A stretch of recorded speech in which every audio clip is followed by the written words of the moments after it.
Good evening, everyone. Welcome once again to Immigrant Techies Alberta meetup group. Thank you for coming. Just a little bit about what we do. We're a community group, more like a grassroots movement. And what we do is to get immigrant professionals together around tech concepts, tech topics, tech careers, emerging tech trends, innovation. And this is to challenge how we think about our careers, we think about what a successful career looks like. Because we typically, as immigrant professionals, think about success in terms of stability. Like what kind of, this type of job is long lasting. Once I train once, I'm set for life. But the future of work is not dictating that anymore. It's all about continuous learning, being aware of what's going on around you, emerging trends and how it's affecting different industries, because technology as we know it is no longer just one sector. It's evolving to becoming the way we live, the way we do business, the way we do school. So technology is cutting across every aspect of our lives, and it's so important that we stay on top of the emerging trends and stay flexible, adaptable, know how to signal hunt for what's changing and how we can position ourselves. So yeah, this meetup group was started as an invitation for immigrant professionals into Alberta tech. And what we do is we just hang out, really. We discuss topics, we host some in-person events, mostly online events. And so if you have topics you would like us to explore, please, we are open to suggestions. Right now, we are on a Tech Verticals series where we are focusing on specific industries and how technology is transforming it and what kind of opportunities that is created. So the last event we had was around food tech, where we looked at what's happening in the world of food, and we were amazed by some of the details and statistics that was shared. So yeah, so today we are looking at EdTech, education technology, like what is changing in EdTech? What are the emerging trends? How do educators provide value these days? I work in a post-secondary. One of our guests tonight works in a post-secondary institution. So what does that mean? How do post-secondaries continue to position themselves competitively?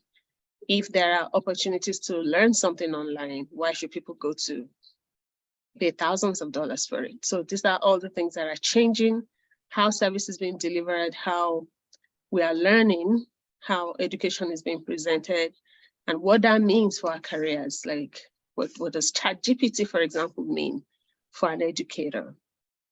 So tonight we have two guests. We have Matthew Hall.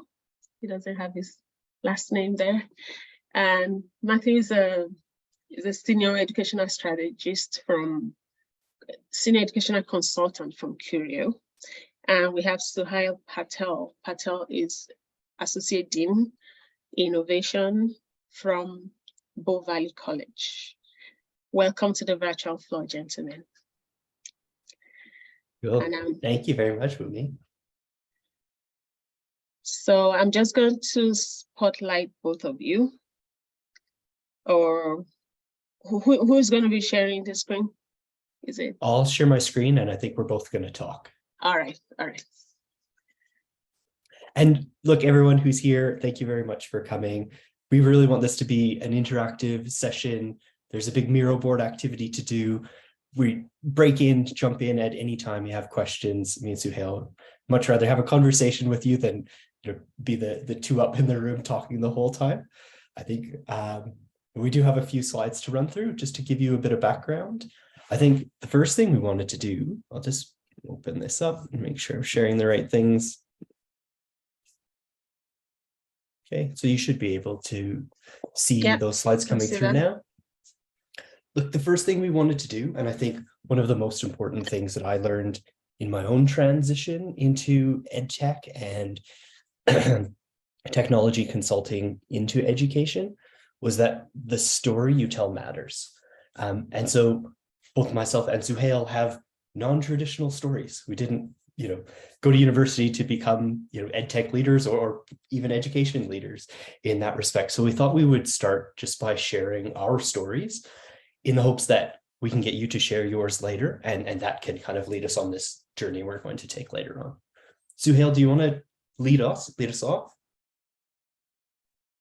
Sure, I'd be happy to.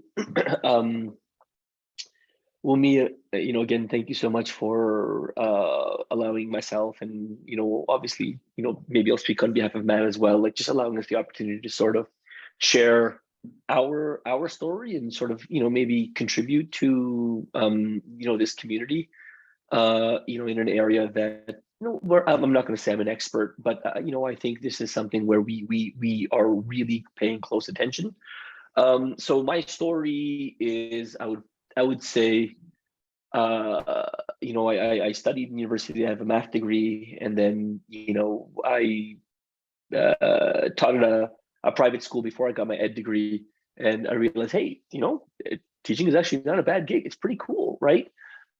So I did that, and I taught in Calgary. I taught junior high all the way to high school and college mathematics for the Calgary Board of Education, and then I had the opportunity to take more of a leadership role in the board office, really focusing on EdTech.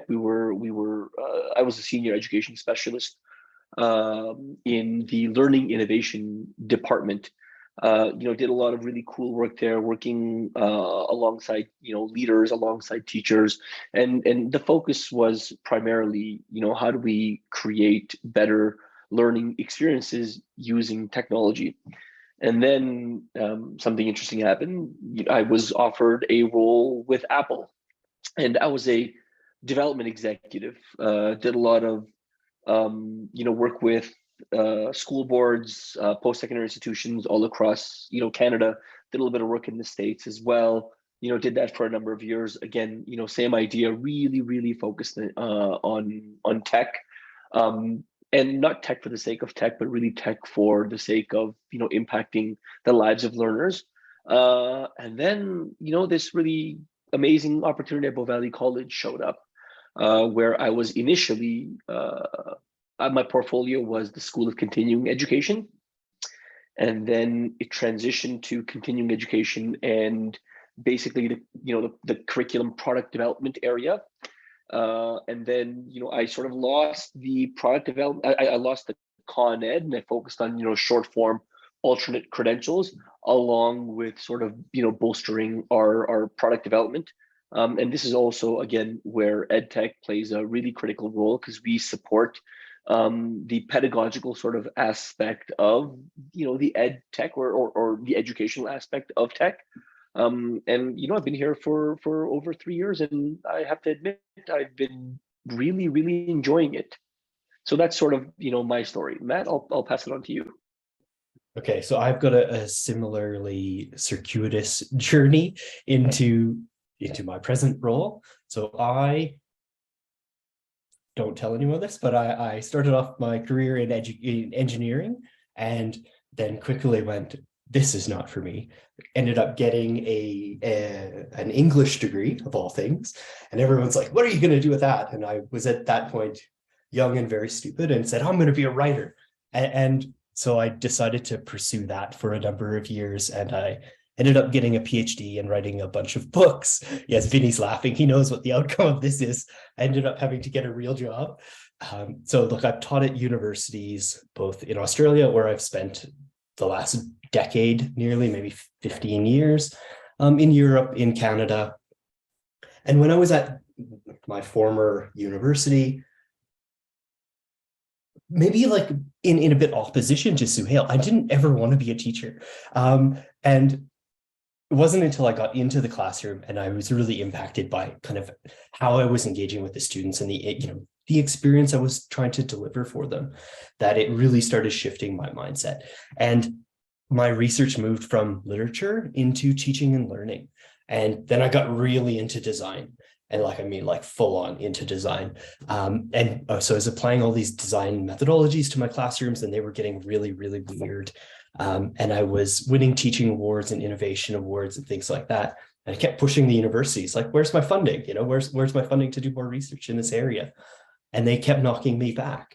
And so at that time, I met someone from this organization called Curio, who seemed like they were doing really cool work in the learning design, in the educational technology and consulting space.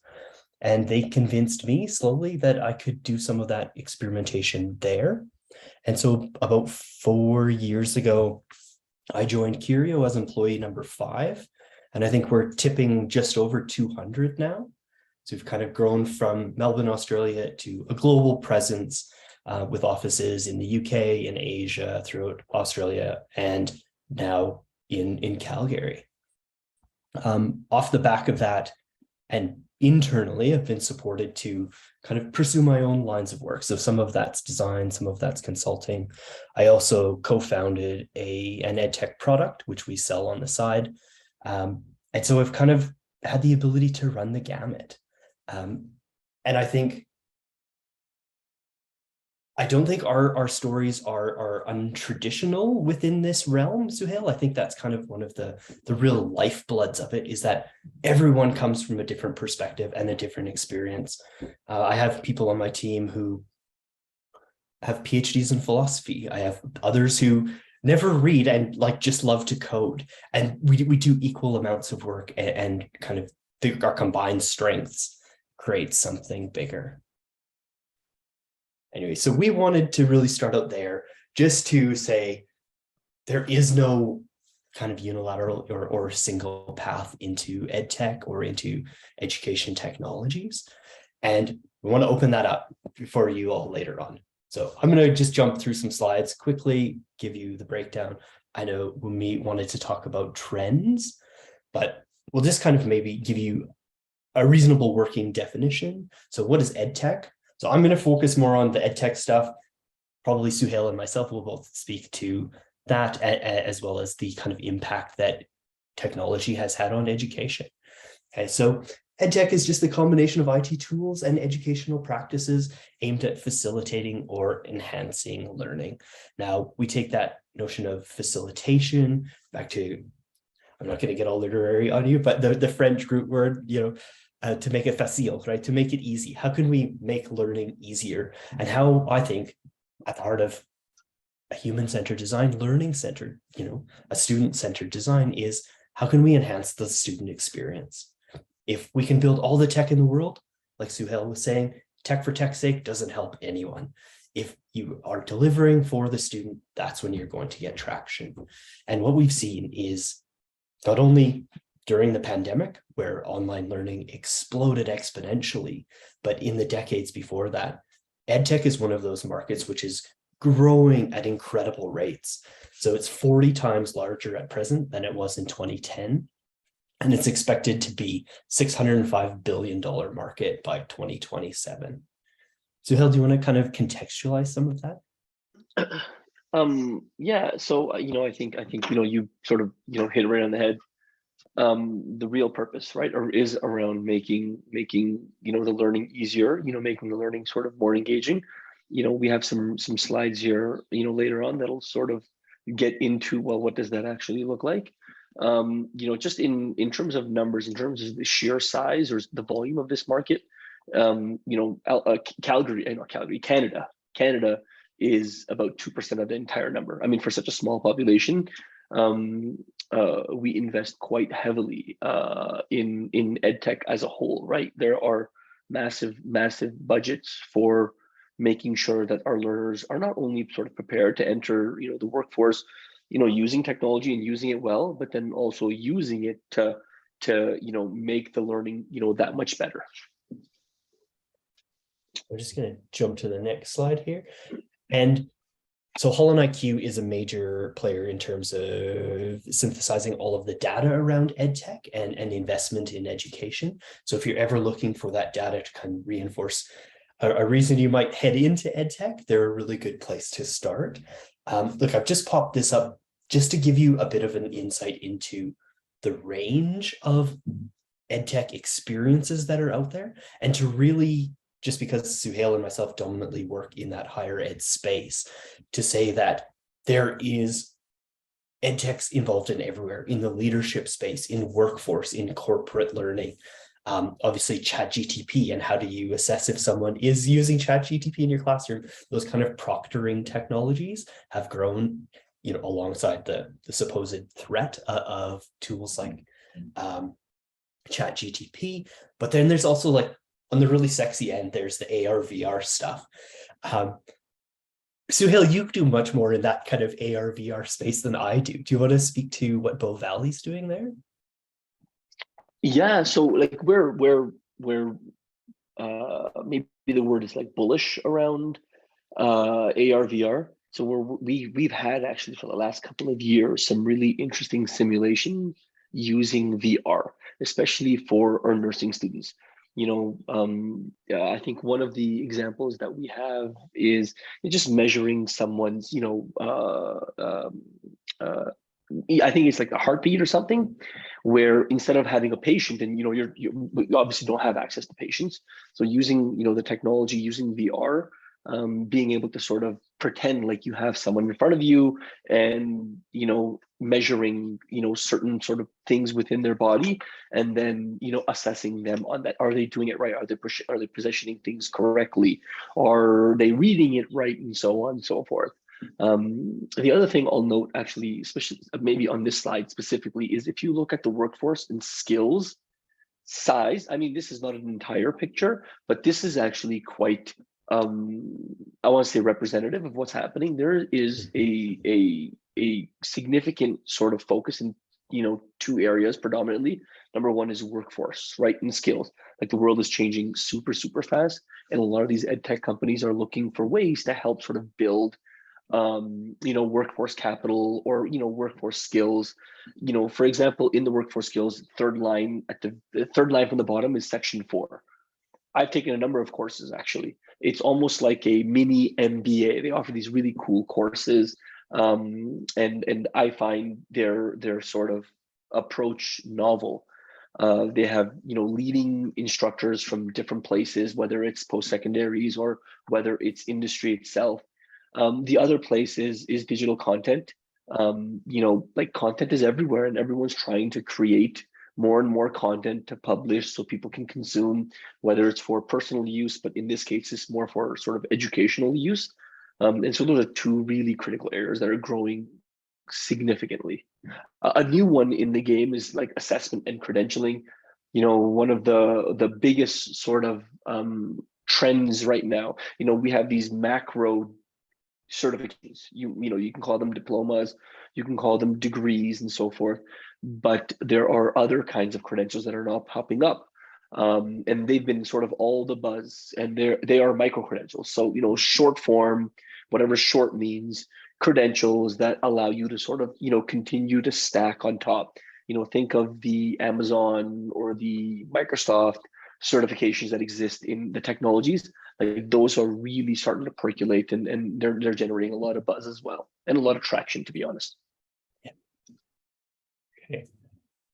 So the next slide is really just more of a breakdown about where this EdTech world sits in relation to, like I said, just because we come from this higher ed perspective doesn't mean that that's not the dominant piece. Is still in corporate learning and development, and there's a lot more money there than a lot of higher eds are going to have.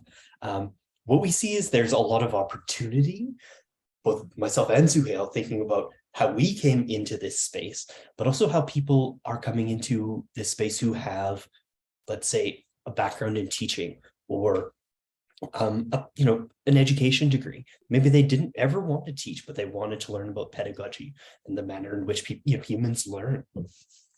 And this next slide is really just about how do we start thinking about how do we combine our forces, right? Let's say you have an education degree and you're like, oh, I'm really interested in these ed techs and what they're doing. Maybe you have, you go and do a product management course at SAIT. Say they have a really great boot camp, or you go to Bow Valley Yes, SAIT. Yes, when we can speak to that afterwards. Right. We'll get some ed techs flowing through there for you, Wumi. How do you kind of take your skills and experience and combine them with, let's say, a new tool set and create opportunities within education. And we'll pass these slides out afterwards because it's a bit tight, so you can't see all that well. But some ways you can get involved is, I think everybody at the moment, everybody that I know anyways, is taking some online courses. Suhayl's doing some through Section 4. I'm doing a number for Coursera, who we're also building courses for, right? So everybody's kind of shifted their perception of education. You no longer go do a degree and then move on, right? You're constantly looking for that next step. What do I need to learn so I can make the best decision tomorrow? And given that a lot of this resource is free, that kind of provides the drive to get out there and continue to take it on. As people looking to find a place within education, this is kind of what we pulled together, thinking about how would you get your foot in the door. And one of the easiest things to do, I think, and something that my company helps facilitate for others, is tutoring online. What are your skill sets? What are your existing kind of positions of expertise? Is there a course online that you would like to teach in? Is there a course that you would like to develop yourself? Maybe you have expertise in marketing or something like that, that you want to build out your own platform. So once you start building a course, and then you start putting it online, so you've got experience with course design and delivery, you've got LMS experience, you're designing for students, so you have to start putting on that student-centered lens. These are all ways to, I think, combine existing experiences that we have and start to kind of shift our perception of the possibilities within education. What me and Suhayl really wanted to talk about is stories. That the story you tell is as important as the skill set that you bring to that job. Suhayl, I'm passing over to you. Do you want to speak to this one? No, I think you covered it fairly well. Like, maybe I'll jump on to the next one in the interest of time. So just really, I think this is a really important one because, I recognize a couple of names that are participating, and I know that some of you are educators. And, I think we always talk about, how learning or how teaching is changing significantly, but it's really important to sort of do a double click on, well, how is it changing? I think, for starters, there's a portion of teaching which is exactly as it was when we went to school, right? We want to, make sure we understand how students learn, and we want to design sort of, lessons or activities and so forth, right? That sort of, hit the mark. The other, I want to say, probably one of the biggest ways, and this is the real obvious one, is teachers, instructors, they're no longer sort of creating resources from scratch. They're really just finding them online. And, I have a friend who says, oh, I just rescue resources online. I rescue resources from online. And it's really finding the right combination of things and putting them together so you don't have to build them yourself. And the reason why is because as an educator, you want to focus your time and not on building something that someone else can probably do just as good as a job as you, but you want to focus your time on sort of creating those experiences, making students really learn. The other piece, obviously, is the technologist, right? I don't think you can teach, long term. I want to say, right, 21st century, in a 21st century manner without using technology. So finding the right types of resources and using them effectively is a really important one. As a matter of fact, there was a statistic I just came across. There's actually two things I came across which are really, really fascinating. And again, this is an interesting window into EdTech. Number one, there's this, and it was coined probably in like 1980s. There's this term called like techno stress, and this is the stress of having to use technology when you're not comfortable with it. The statistic I came across was, it's a statistic from the States, but basically there are over $2 billion in unused, maybe unactivated software licenses every single year in the States, $2 billion worth. And it's not because people don't want to use it, it's because often they're fearful of it, and then they don't have the support, right? So that's also sort of changing. And then, with the advent of, social media and so forth, it's so much easier to connect. There's tons of edu chats. If you just do a search on Twitter for EduChat, EduChat, you'll always come to, like, you'll have one. And a lot of these EdTech groups, for instance, they run a number of them. So for instance, Apple would have an EduChat, Seesaw has an EduChat. I'm sure, what's the other company I was just thinking about? Shobi would have like an EduChat.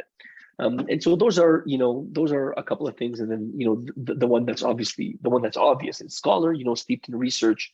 And then, the last one is there's this propensity, more of a latitude for experimenting, right? You're not, as an educator, you're not going to get it right. You're never going to get it right. Learners never often get it right the first time either. And so, as educators, we're starting to see ourselves as learners as well.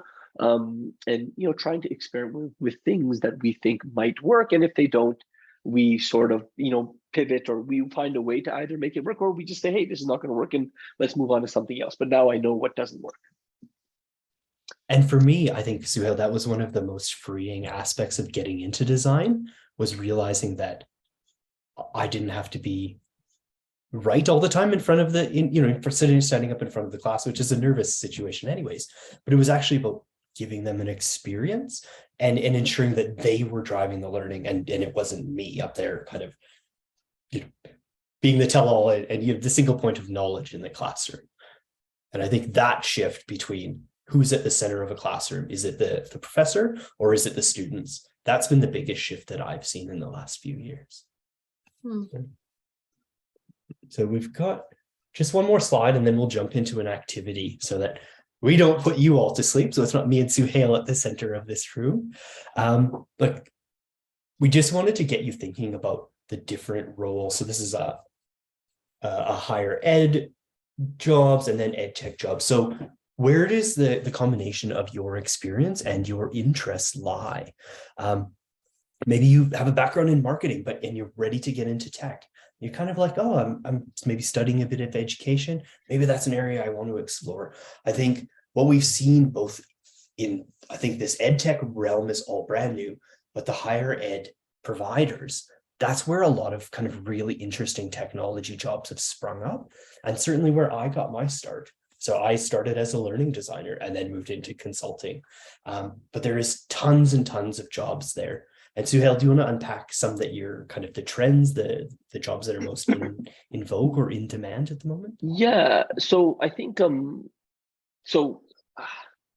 when I stepped out, actually, and this is really important, when I stepped out of, the classroom, or even the formal, K-12 sort of learning institutions, I started to develop more, I think, an appreciation of how much like educators can bring to whatever it is they're trying to do, like really whatever it is they're trying to do.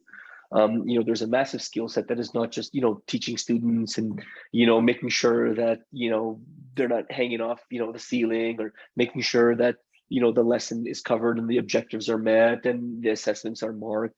But there's a lot of real amazing skill that they bring. So I know a number of people, actually, especially on the EdTech side, on the left side specifically. I think a lot of people who are educators, who consider themselves still educators, who taught, who are on the marketing teams for a lot of companies, right? Because especially in EdTech, the language you use matters to market something. Educators understand something that perhaps someone with a marketing degree but no experience in education can't really contextualize. Same in terms of sales or business development, right?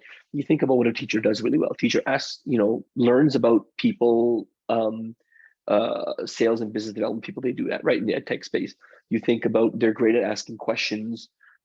Sales executives or business development folks in business development, they do that, and then they sort of teach you about things that you might want to consider. And again, like those are skills that are just, I think, amazing, that teachers bring. There's also a number of individuals that I know, and Matt talked about starting his own little thing on the side that they sell as well. Entrepreneurship, that's a really important skill as well. I know a lot of people who are doing exactly that, who are sort of taking their education, their experience in education, and turning it into a viable sort of business. And then lastly, to my previous point, if there's $2 billion worth of unused licenses, this is a United States number, they need people to sort of support customer success. Like, how do I actually use this tool? It's great that I purchased 1,000 licenses or 1,000 of these sort of products, whatever they are. But how, as an ed tech company, can I help my sort of customer be successful with it so they can continue to sort of leverage that technology over the long term? And I can't tell you how many opportunities there are. And I think someone just mentioned in the chat, right? There's a lot of customer success opportunities. And this is something that I think educators or folks with experience in education can bring both in the ed tech space, but then in the tech space in general, because customer success is absolutely critical. Absolutely agree, Suhayl. We're going to move on to something else, just slightly different. But does anyone have any other questions before we jump into that? I mean, I do. On on Suhail's LinkedIn profile, you have this statement, I used to teach, now I learn. Right? Is that what it was? That's do you right. want to speak to that? Like, how did you get there? Oh, that's a really good question. I think okay, so I'll be honest and say, when I had the opportunity to step outside of the K-12 system and, work with, a company like Apple, for instance, you get to meet a lot of people. Like, you get to meet a lot of really bright people. And you start to sort of think about, well, wait a minute, if there are these people who are so much brighter than me, then what can I learn from them? You start focusing on your own learning instead of what you can teach other people. And I don't know, it really struck me, the clout of the people, their experience, their expertise, their demeanor, their humbleness to sort of, talk to you and support you and teach you and so forth. Like, that was really impactful to me. And I was like, wow, I used to be a teacher, I used to teach. But now, like, I want to consider myself a learner because there's so much to learn from so many other people that it's sort of, you can never really stop learning. Yeah, I think that's rich. Thanks for sharing. I've been trying to find a way to steal that byline for a while. Okay, in the chat, we're going to pop a Miro link. Now, this is something that myself and Suhayl have pulled together. It's kind of a divergent, convergent thinking. It's tied in with kind of design thinking methodologies. But this is really about, we're hoping, getting you all to start thinking about your own journey into EdTech. So I'm still sharing my screen, so I'm going to just zoom in and kind of talk you through what we had thought about. And we're hoping to do this ourselves to provide you a bit of an example. And hopefully we can have a chat about some of your experiences and kind of where you might take that in EdTech. So if everyone wants to jump onto one of these little sticky notes, add your name, you can feel free to add an emoji or a sticker if you like. They will be in this left-hand vertical bar here. Let me know how you're feeling today. You'll be very grumpy that you're stuck in a webinar after work. I don't know, super excited to hear Suhayl talk. I learn something new every time I hear him kind of speak. Everyone, please jump in there. And then we're going to move kind of horizontally across this way. Where am I now? And the idea is that you can grab the sticky notes that are your own color so that you can continue to track your journey. So at the moment, I'm an ed consultant and co-founder. I can't spell, but we'll leave that aside from this part of the journey. So as we go through, I'd love for people just to kind of come off mute. I'm just reading Anka's thing first.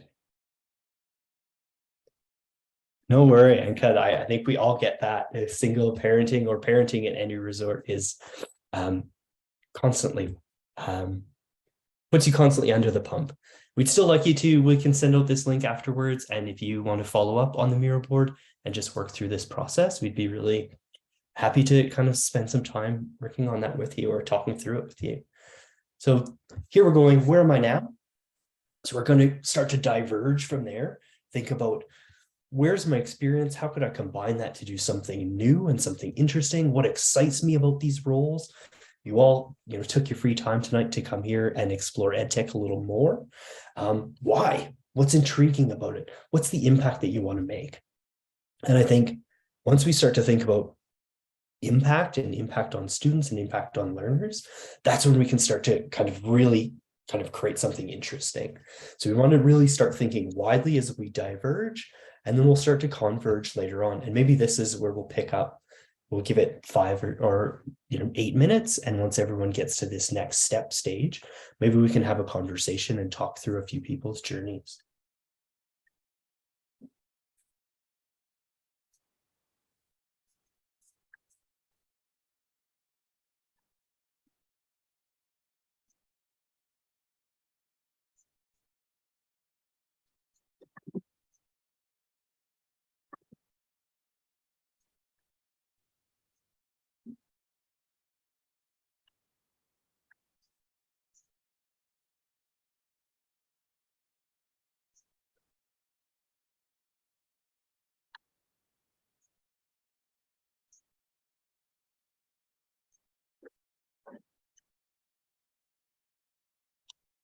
Matt, while they're working on that, there was a question in here where Vinny asked, which is a great question, how is education consulting different from customer success? Maybe you can take that one. Yeah, so I've popped an answer in the chat, but and this is just my perspective, Vinny. I know customer success comes in all different shapes and sizes. I generally see it as tied to the technology company. So I do work more broadly across the ecosystem than just in education, but that's dominantly my focus. I have tons of friends who are in the customer success world. I actually think at one point I created a master's course in customer success. And how do we start thinking about how do we ensure that customer success throughout the life cycle of an organization? So I see it as enabling growth for an organization, whereas perhaps, and Suhayl, I want you to reflect on this too, as your time as a consultant. When I go into a university or a non-for-profit or a research organization, I never know what the problem is that I'm going to solve day to day. And half of the fun, I think, is that you're always solving for something new. It's always novel. You're always challenged to learn. And I think that's been the kind of biggest thing that kind of kept me in it.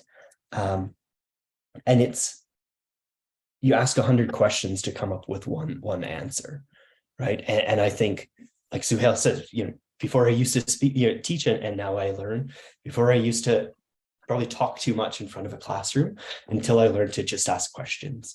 And I think that's my approach to consulting, is figuring out a way to have an impact, solve a problem that an organization, a university, a non-for-profit group can't solve by themselves. Suhayl, do you want to unpack your approach to consulting? I think that you sort of nailed this for the most part. I would probably characterize, I mean, customer success is, like you said, it's tied to a company. It's tied to, usually it's a product or a suite of products.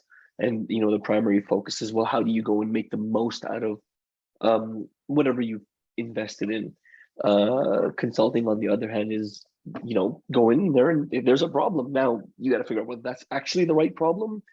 And it's more sort of like a process, as opposed to, just customer success, where it's just, hey, let me just show you how to use this properly so you can do what you need to do. So, I think of, some of the technologies that we use. For instance, we use learning management systems, and, we want to be able to get the most out of them, right? We use products, for instance, similar to, I guess, Zoom, right? So we use Microsoft Teams, for instance, at the college. We want to make sure we get the most out of it, right? For faculty, for leadership, but then also for learners. And so the customer success folks would really help there. But then if we're considering maybe, there's a problem that we can't pinpoint a specific product or a solution for, maybe a consultant can help us sort of, with this through asking questions, mainly, right? Trying to understand the actual problem and how people think about the problem, or how people, think the problem came to be, and so forth. And then providing some sort of solution. And oftentimes a consultant doesn't sell the solution; they just sell their service as a consultant. There's no product at the end. So I mean, it's one is very wide, one is very sort of narrow focused, I would say. Yeah, great answer. Did we cover off your question, Vinny? Yeah, for sure. That was very helpful. I'm a CSM currently, right? So I was just trying to see how that consultant role kind of plays out. Yeah, but you guys have done it justice. So, yeah. Awesome. Yeah, look, Vinny, I think a lot of people who really excel within EdTech are people, they're former teachers, right? Because what a teacher or a professor, the last person in the world that they want to hear from is a salesperson. If you come in there with, that's true.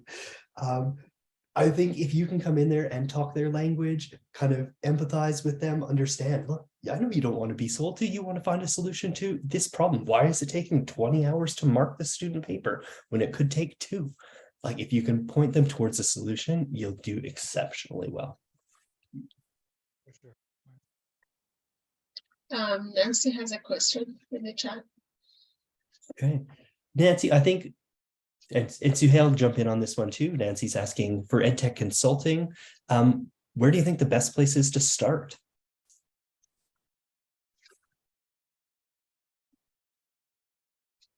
I'll let you start with that one. I have my own thoughts. I was gonna say, are you asking yourself? Or? Maybe. Look, I guess I got my start, as I mentioned, so I'd come out of the academia into learning design and was really employed to solve problems at a very forward-thinking university, and then started working at 2 universities, and 3, and then 4, and then 5. And now, I may work across 30 in a week, different organizations, universities, higher ed providers. And so you just get exposed to so much more that's going on. So for me, it was a bit of serendipity. I know some people come into EdTech consulting from management consulting, and you can bring that management and strategy skill set into there. For me, it was about solving problems on the ground. If I just, really quickly, I'm just thinking about the last, I want to say maybe 8 people that I've known that have gotten into education consulting or EdTech sort of consulting. It's really just entrepreneurship. They have expertise in a specific area, and then they're like, you know what, I'm going to try my own thing. And oftentimes they'll just moonlight, right? Exactly as you had on that slide, Matt, sort of moonlight for a bit, and then they decide, you know what, I'm going to go, like, I'm going to put it all on the line here, and this is what I'm going to do. Day to day is, my own consulting kind of practice. I know a few that are very, very successful that have, obviously it didn't happen overnight, it took a real long time and a lot of sleuthing, but I mean, I want to say they've had a tremendous impact, and they've done quite well actually now. So I think that's a great opportunity, is just do it yourself. Nick's got his hand up. Do you want to jump in, Nick? Yeah, hi. So I have a question, rather. I want to hear your thoughts about this. So a bit background, I'm an education consultant myself. I've been working with one of the famous companies out there, Great Learning, for the past 3 years. And I work with MIT Professional Education to deliver the courses online. So MIT being a very tech university, a lot of endowment, so they have all these resources to focus upon new innovation challenges and create products around that. And they have a fantastic online learning LMS system, and they have a fantastic way of delivering courses online. So Mr. Patel and Matthew, what do you think about other universities? How are they engaging with the EdTech revolution? Are they moving ahead towards a hybrid model, or moving towards sort of an online model, or they're still stuck towards being a brick and mortar university and being limited to the vicinity of the area? And I'm not talking about just any not specific names. Yeah, well, not specific, but the good ones, the ones actually that make a difference out there in the community. Yeah. And which are responsible to taxpayers, rather. Let's put it that way, for innovation. That's a really interesting way to frame it. Who are they responsible for, or to? Look, I think universities run the gamut. You have some universities which are inherently conservative and want to stick to brick and mortar because that's where they see their value prop is kind of situated. And that's the only way they're ever, you can only get a Harvard education if you come to Harvard, right? Or at Cambridge, you can't walk across the grass unless you're a professor there. I don't know. I think they're laggards, if I can say it. I think the greatest part about pandemic, if there was a great part about a pandemic, is that education became democratized, right? I can jump on and take an MIT course. When I went to university, there's no way they would have let me near MIT, right? And I think that democratization of education has been the biggest kind of success. As you know, universities run the gamut. I work from some who are taking their very first initial steps, Nick, to some who are working at the absolute forefront of the future of work. And the amount of technologies that you apply in those different situations, how do you get someone to take their first step versus what's the best we could do with AR, VR, or how do we add design elements into our classroom? Those are hugely different scopes. And you kind of have to embrace them all and just hope that you can move them along that sliding scale further. Suhayl? So I think the answer honestly is like really the answer is it depends. Like it really does depend because the thing, like I don't think it's appropriate to lean one way or the other. Yeah. I think, with the pandemic and with sort of the, we had to go online. I think there was this notion that, we should just offer it online. But if you think about your own experience, your own post-secondary, college, university, whatever it is experience, sure, you paid whatever you paid for, tuition or that credential or whatever it is. But what you paid for, it came with, a sense of belonging in the community, right? For a lot of folks, they find their significant other, right? They find some of their best friends in post-secondary, right?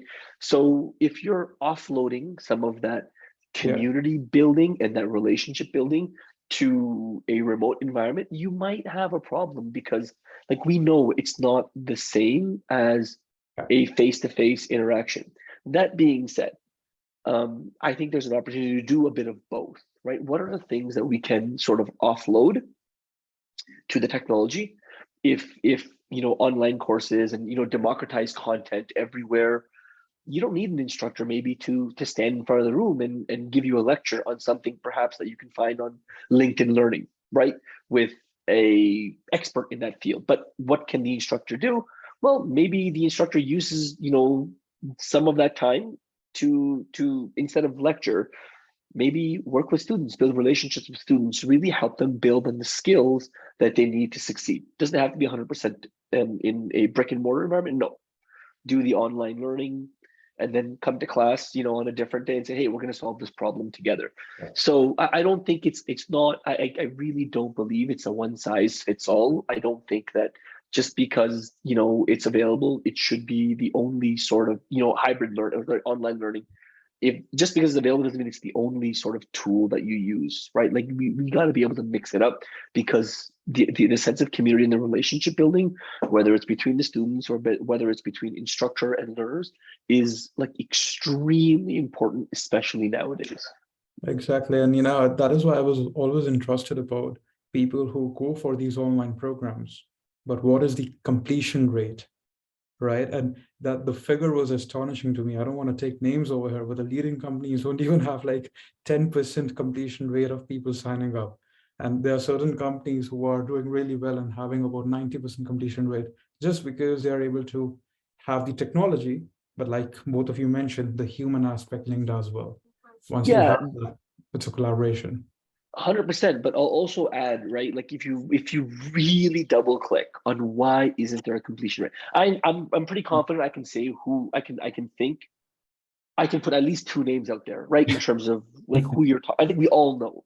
Yeah. But the one thing that you have to understand is when you get something for free, because a lot of it is free. If you get something for free, what's your investment? Yeah, if I was like, this is free. Like I'll just take a piece of it and then maybe I'll put it aside, and if I have time, I'll pick it up. Right. Yeah. So that's also a factor. It's not just the technology itself; it's the investment. Interesting. We've only got a few minutes left. I know we wanted to run through like one example of this kind of divergent convergent thinking. Erica, would you be okay to be our example?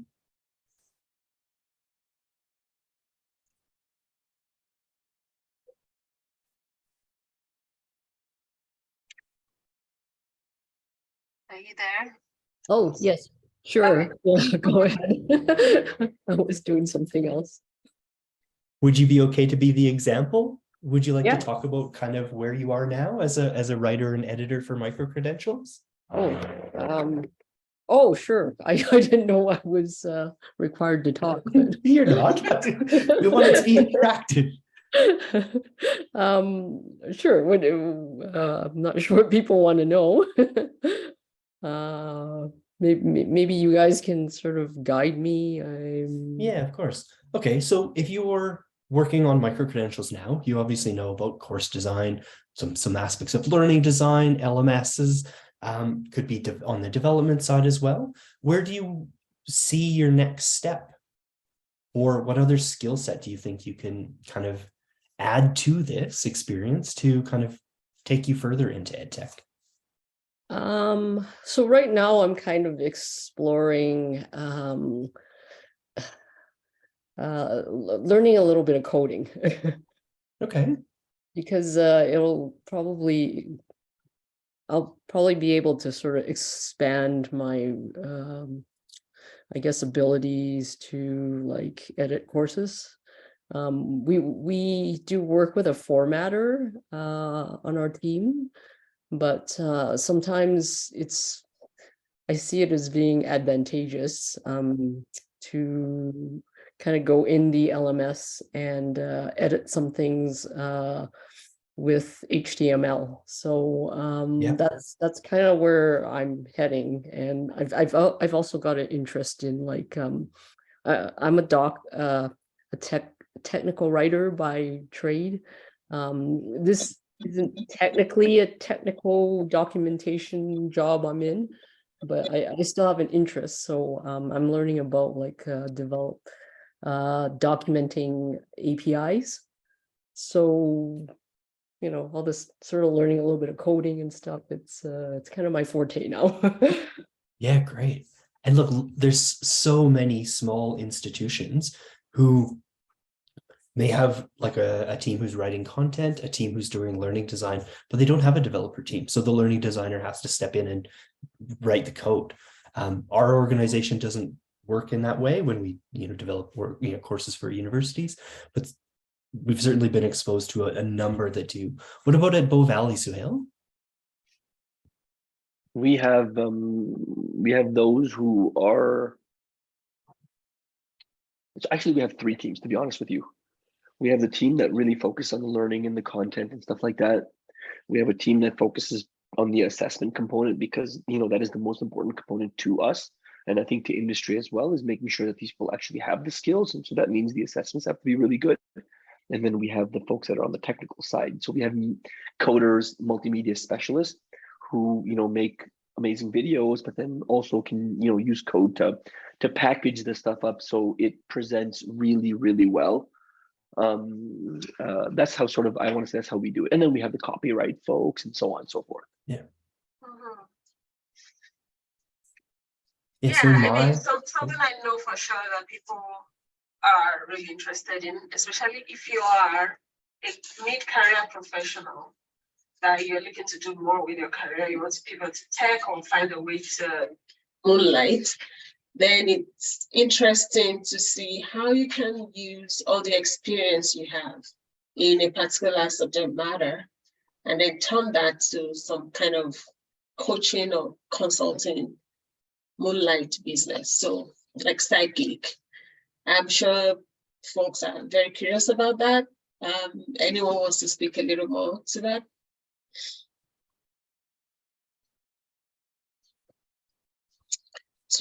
Today, yeah. Please unmute yourself.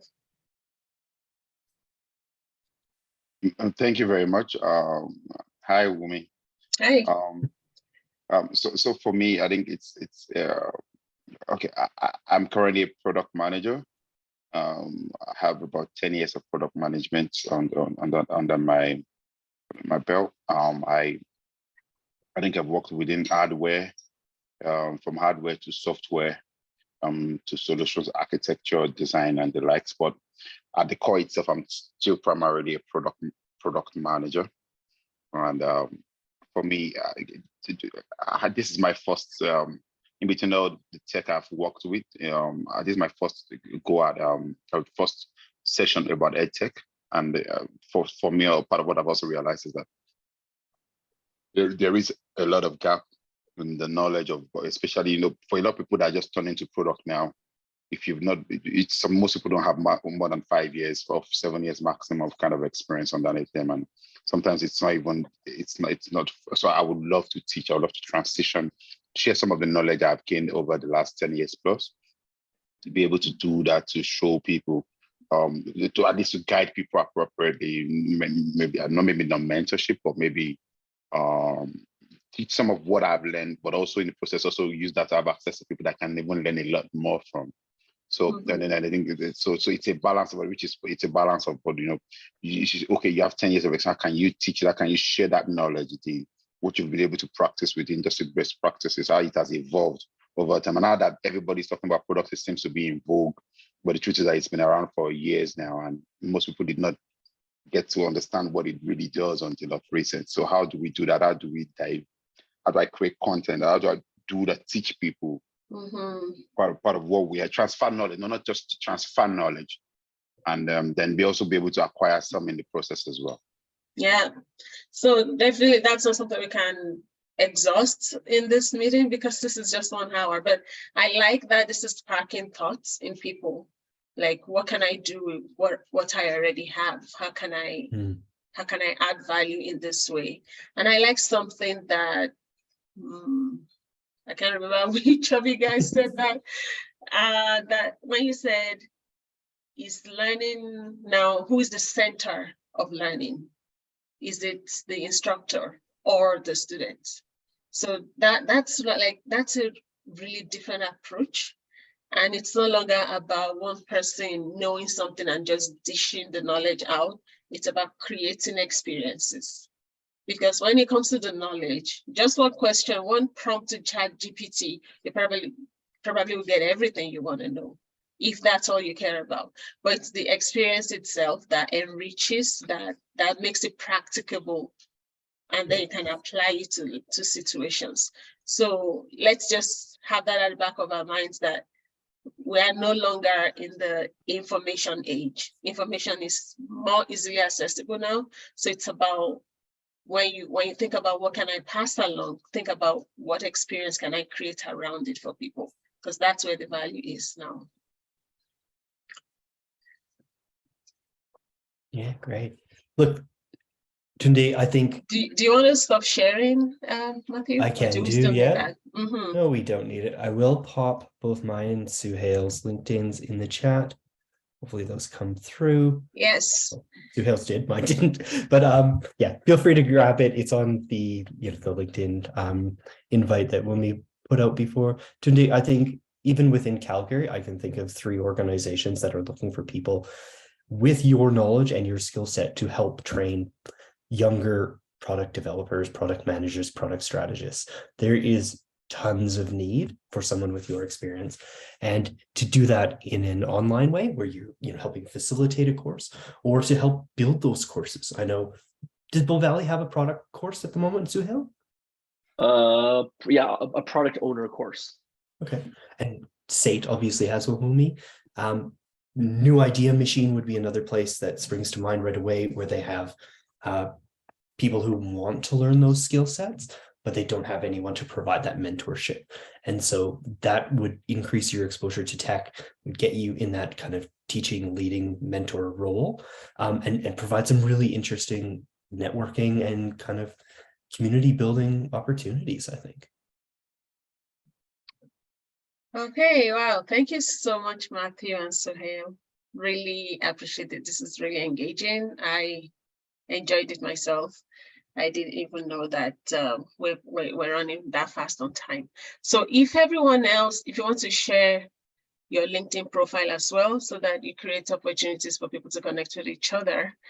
And you notice that James had put something in the chat.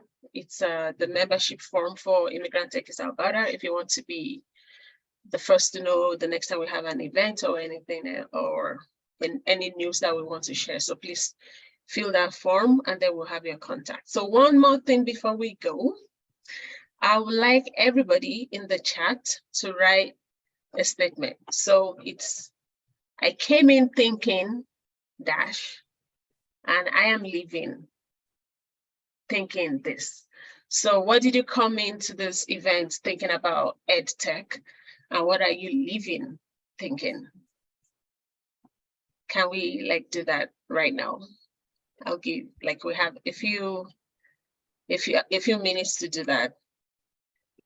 And in the meantime, if anybody has a question that they want to ask, you can ask. But please, in the chat, I came in thinking this about EdTech. I am leaving thinking this.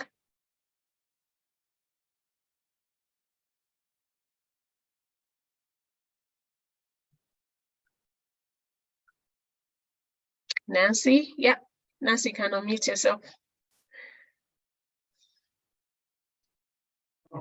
Okay, hi everyone. Good evening. This is a really, really informative session. So I am transitioning to product management, and I also volunteer on the side. So one of the roles for my volunteer is to create learning courses for junior tech volunteers. So I'm going to create training and ongoing support for them. Like, what is the best platform to design courses for them and probably create an LMS for the non-for-profit organization? It really depends on the size and scope of the organization. We have some that would use, say, Canvas or something of that scale and scope. I do have some non-for-profit clients using things like that, and others that would use the most basic LMS you could find for free online, and both work to suit their needs. I know one who's using just basically a community tool and building small opportunities for learning for their members on there. But like Thinkific, even if you put the time and effort into it, you can make it work for your needs. That sounds great. Thank you. No problem. And reach out if you have more details, Nancy. I'd happy to have a chat with the chat around the problem and find a solution for you. Absolutely. I would connect with you on LinkedIn. I don't know if you have your profile here on the chat.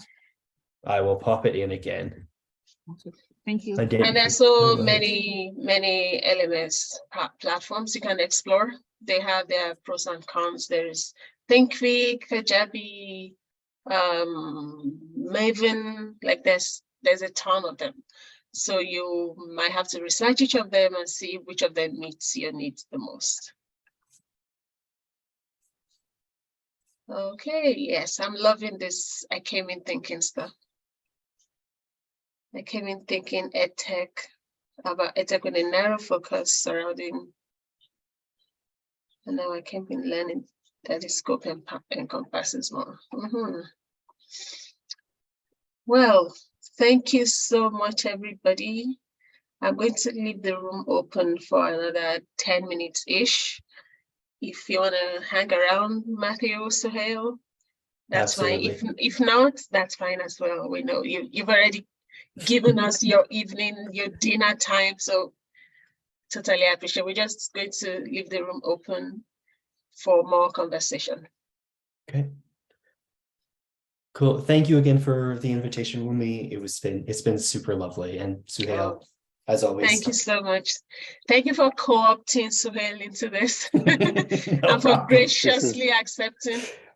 No, it was my pleasure. And again, like I mean, it looks like I did a lot, but to be honest with you, like I did nothing. I think it was all Matt. Like he did all the heavy lifting. So credit where it's due. Thank you so much, Matt. And again, thanks for the invite, Wumi.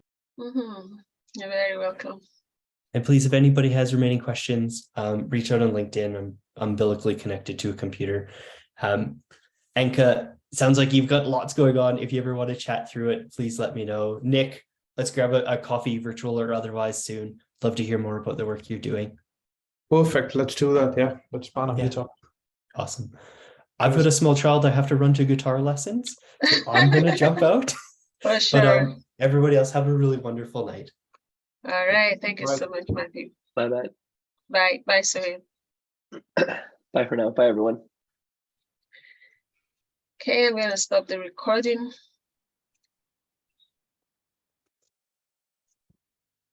Where can I find it?